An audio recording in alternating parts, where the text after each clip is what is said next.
ऐसा वक्त आ गया है कि गरीब के पास मुर्दा दफनाने के पैसे नहीं है।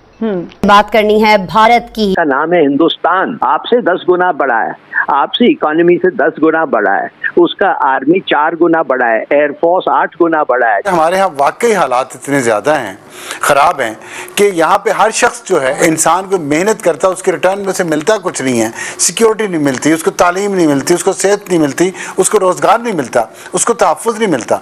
तो फिर वो सोचता है कि यार मैं यहाँ क्यों, न सड़क मिलती है, न पानी मिलता है, न बिजली मिलती है, कुछ भी नहीं मिलता। तो कहता है यार मैं इन्हीं सिर्फ बुनियादी चीज़ों के लिए, वो अगर वहाँ जाके बाथरूम भी साफ करने पड़े तो वो कहते हैं ठीक है हमें मंजूर है। अफगानिस्तान के डिफेंस मिनिस्टर ने स्टेटमेंट दिया कि पाकिस्तान हमारी फिक्र करना छोड़े, इंटरनेशनल लेवल पे जाके हमारे बारे में बात करने की बजाय अपने इश्यूज के ऊपर बात करें। यार ये मुल्क हमने क्यों बनाया था? हमने हिंदुओं से रहने के लिए इनकार क्यों किया? ये मुल्क इस तरह कैसे चलेगा जी, कैसे चलेगा? नहीं चल सकता। बांग्लादेश आज हम कहते हैं ना, बांग्लादेश हमसे अलग हो गया। 80 अरब डॉलर है उसके पास, हमारे पास क्या है 4 अरब डॉलर, बाकी जो पड़ा हुआ है जो दूसरे मुल्कों का है। उसके बाद अब ये इंडिया को देख ले, हमारे साथ ही आज़ाद हुआ है वो भी, उसके पास 660 बिलियन डॉलर के रिजर्व पड़े हुए हैं और हम 1 अरब डॉलर के लिए IMF के लिए सजदे कर रहे हैं उनके। 50 लाख का जेवर या बाप की जमीन 50 लाख की बेच रहे हो, मरते क्यों नहीं? बिल्कुल। सीखते क्यों नहीं? कुछ यहाँ काम क्यों नहीं करते? अंदाजा है हमारे घर की एक्सटेंशन हो रही है, मेरा दिमाग घूम गया। नमस्कार दोस्तों, स्वागत है आप लोग का INL न्यूज़ के एक और नए वीडियो में। दोस्तों अफगानिस्तान के रक्षा मंत्री ने एक बहुत बड़ा बयान पाकिस्तान के ऊपर दिया है। दोस्तों जैसे कि आप जानते हैं कि जब से अफगानिस्तान में तालिबान की गवर्नमेंट आई है तब से लगातार पाकिस्तान और अफगानिस्तान के बीच जो दूरियां हैं वो पैदा होती जा रही हैं। और इसी बीच अफगानिस्तान के जो रक्षा मंत्री हैं उन्होंने बयान दिया और कहा है कि हम जो है वो पाकिस्तान के साथ अपना ताल्लुका जो है वो अच्छा नहीं रखना चाहते और पाकिस्तान को अपने ऊपर ध्यान देना चाहिए, क्योंकि अगर डॉलर की ही बात की जाए तो बहुत अच्छी स्थिति में जो है वो अफ़गानिस्तान की डॉलर है।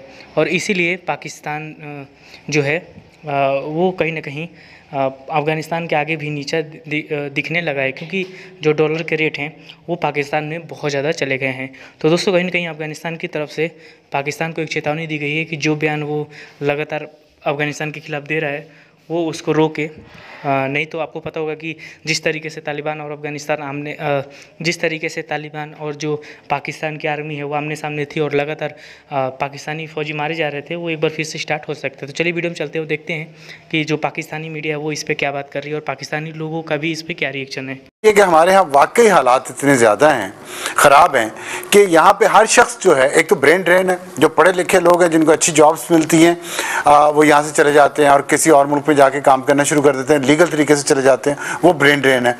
उनको देखते हुए और यहाँ गुर्बत का जो आलम है और यहाँ पे जो निज़ाम की ख़राबियाँ हैं और यहाँ पे जितनी आप इंसान को मेहनत करता है उसके रिटर्न में से मिलता कुछ नहीं है। सिक्योरिटी नहीं मिलती उसको, तालीम नहीं मिलती उसको, सेहत नहीं मिलती उसको, रोज़गार नहीं मिलता उसको, तहफ़्फ़ुज़ नहीं मिलता। तो फिर वो सोचता है कि यार मैं यहाँ क्यों, न सड़क मिलती है, न पानी मिलता है, न बिजली मिलती है, कुछ भी नहीं मिलता। तो कहता है यार मैं इन्हीं सिर्फ बुनियादी चीज़ों के लिए, वो अगर वहाँ जाके बाथरूम भी साफ़ करने पड़े तो वो कहते हैं ठीक है हमें मंजूर है, हमें बुनियादी ज़िंदगी की सहूलतें तो मुयसर हैं, तो इसलिए वो जाना चाहते हैं। अब उसमें प्रॉब्लम यह है कि पाकिस्तान मुसलसल कई दहाइयों से हम जिस रास्ते पे चल रहे हैं, दहशतगर्दी के नाम पे इस मुल्क में जो कुछ हुआ, मज़हब के नाम पे जो कुछ हुआ और जो दहशतगर्द हमने पैदा किए, वो दुनिया में हम इतने बदनाम हो चुके हैं कि हर जगह हमारे पासपोर्ट की वैल्यू कोई नहीं है, मुआशी हालत हमारी ख़राब है, हर किस्म के फ्रॉड में हम मुलव्वस हैं, चाहे वो हुकूमती लेवल पे हो चाहे वो इनफरादी लेवल पे हो, हर लेवल पे हम फ्रॉड करते हैं, उसमें मुलव्वस हैं और पकड़े जाते हैं और दुनिया में बदनामी पैदा करते हैं मुल्क के लिए। इस वजह से हमारे ऊपर पाबंदियाँ बहुत हैं, हमें वीज़ा नहीं आसानी से मिलता। आप करोड़पति भी हों बेशक इस मुल्क में और आपने सैर करने के लिए जाना हो किसी दूसरे मुल्क, आपको वीज़ा लेने के लिए नाक से लकीरें निकालनी पड़ती है, इतनी डॉक्यूमेंटेशन चाहिए होती है। और दुनिया के पासपोर्ट ऐसे हैं बाज़ मुल्कों के कि वो 100 मुल्कों में, 200 मुल्कों में बगैर वीज़े के एंटर हो सकते हैं सिर्फ पासपोर्ट दिखा के। हमारे पास ऐसी कोई सहूलत नहीं है, सिवाय मेरे ख्याल 8-10 मुल्क रह गए हैं जहाँ पे हम जा सकते हैं बगैर वीज़ा के। तो ये और फिर फिर उसके बाद हमारे यहाँ जो कवानीन कमज़ोर हैं, यहाँ पे ह्यूमन स्मगलिंग, देखें नाम सुने ना कितना खौफनाक नाम है, रोंगटे खड़े हो जाते हैं जब आप कहते हैं इंसानी स्मगलर। और वो इतने जालिम लोग हैं और इतने वेल कनेक्टेड है यहाँ पे, इतना वो पैसा कमाते हैं और वो इतना गुमराह करते हैं लोगों को बाहर के ख्वाब दिखा के कि लोग हो जाते हैं उसमें गुमराह। और फिर हमारा कोई कल्चर ऐसा है कि अगर मेरे शरीकों में से कोई बाहर गया हुआ है तो मेरे घर में मातम बिछा रहेगा कि यार उसका बंदा तो बाहर जाके सेटल है और वहां से उसने वो म्यूजिक का सिस्टम भेजा है, वॉशिंग मशीन भी भेजी है, लेकिन तुम यहाँ घर में पड़े रहते हो, तुम भी जाओ। वो बस फिर पैसे इकट्ठे करके वो भी बाहर जाने की कोशिश करते हैं। जो अपने माओ के जेवर या बापों की जमीन, देखो जो बंदा बाहर जाता है वो 50, 60, 70 लाख रुपया वो जनरेट करता है तो जाता है, वो इतना तो वो ले लेते हैं। बात अच्छा, ये बाहर जाके घटिया तरीन काम कर लेंगे, लेकिन एहसास से कमतरी का शिकार ये लोग मेहनत मजदूरी को यहाँ आर समझते हैं, सरकारी 2 टके की नौकरी के लिए कलपते हैं।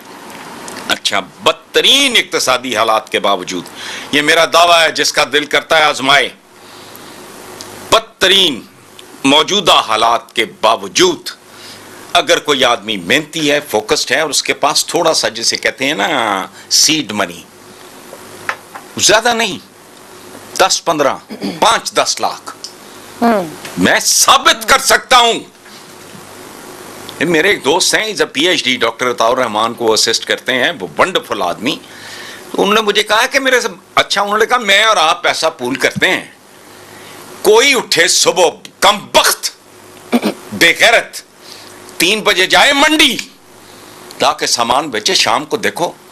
और मेरा जाती तजर्बा है आयशा, मैं पहले भी कह चुका हूं, मेरे बहन भाइयों ने बहुत इस बात पे एतराज किया था, बड़ा कल्पे थे क्या कि हॉस्टल में तुम्हारे पास बाप ने गाड़ी दी हुई थी, तुम ये कैसी बातें करते फिरते हो।